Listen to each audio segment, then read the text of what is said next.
And I walked away thinking, that is being coachable.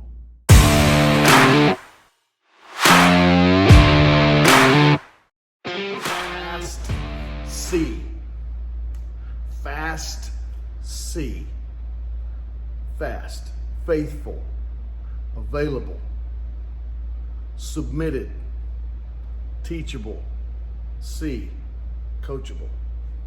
Now, we can talk about all 5 of these, but I want to start at the end and actually work my way backwards. And first of all, everybody thinks that teachable and coachable is the same thing. I believe they're different. I teach them as different. So teachable, what does it mean to be teachable? And you need to have a teachable heart. If you want to be a leader, if you want to be great at anything, you need to be faithful at it. You need to be available to learn. You need to be available. You need to be there. No matter how great of an attitude you have about learning, if you don't show up for class, if you don't show up for discipleship, if you don't show up for training, if you don't show up for camp, you're not going to be great. You got to be available. You got to be submitted to the process. You got to be submitted to the voices that are speaking into your life. You got to be submitted to the authorities in that area. You got to be teachable. That has to do with an open heart. Now, teachable and coachable are different. Teachable has to do with your heart attitude. Can you be told you're wrong? Psychologists today in the United States say that the most desired phrase among Americans is, you are correct. You are right. Which means we can logically deduce that probably the least favorite is you're wrong. People don't like to be told they're wrong.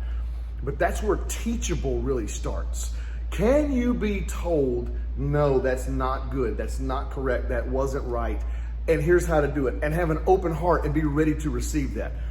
The degree to which you have the character developed that allows you to be taught will be the degree to which you can go and excel. See, your character will either be the ceiling to which your talent cannot go past, or it will be the springboard to launch you past perhaps where your talent would have taken you. Because we believe hard work beats talent when talent doesn't work hard, but when talent does work hard, you're a champion. But you got to have those 4, really 5 elements: faithful, available, submitted, teachable, fast, C, coachable. So what is coachable? I remember once when Caleb was competing in an international tournament and I was coaching. I remember just distinctly seeing his eyes and realizing at that moment he fell to the ground. He actually took the other person down. They both ended up on the ground. Pretty neat looking move, especially to see it live and in person.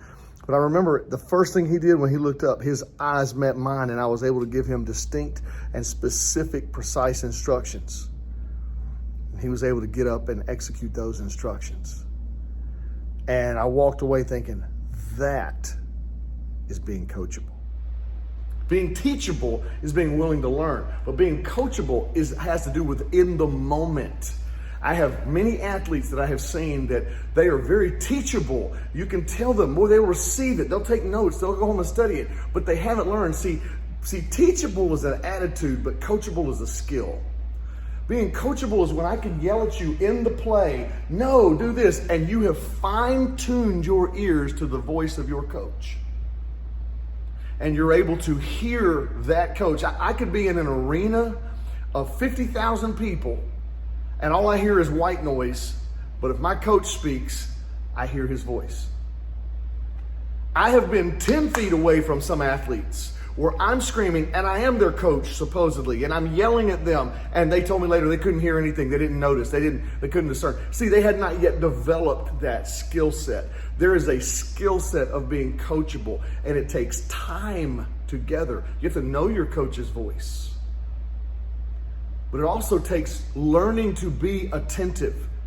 Ask any mother if their baby's crying in the next room and there's other children in there, if she can discern which one is hers. And I'll guarantee you she can say, yep, there's a connection that has happened. So seek not only to be teachable, but to be coachable. And you will find that in the moment, you'll be able to go further than you thought you could. You'll hear the voice of your coach telling you what to do at that moment. Now, if you'll allow me, I believe, and I have been talking strictly about what I have seen, specifically in karate, could apply to football, could apply to other sports that have live action, yelling out instructions and coaching. But I believe there's a spiritual parallel. I don't want my heavenly Father, my heavenly coach, if you will. I don't want his voice to be so foreign to me that, yes, I'm teachable in the Bible. I'm teachable before God. I'm teachable with precepts and morality. But in the moment when I'm in that live decision, can I hear in my conscience the voice of the Spirit of God directing me? Have I been tuned in to hear his voice in the middle of all the noise? Be blessed.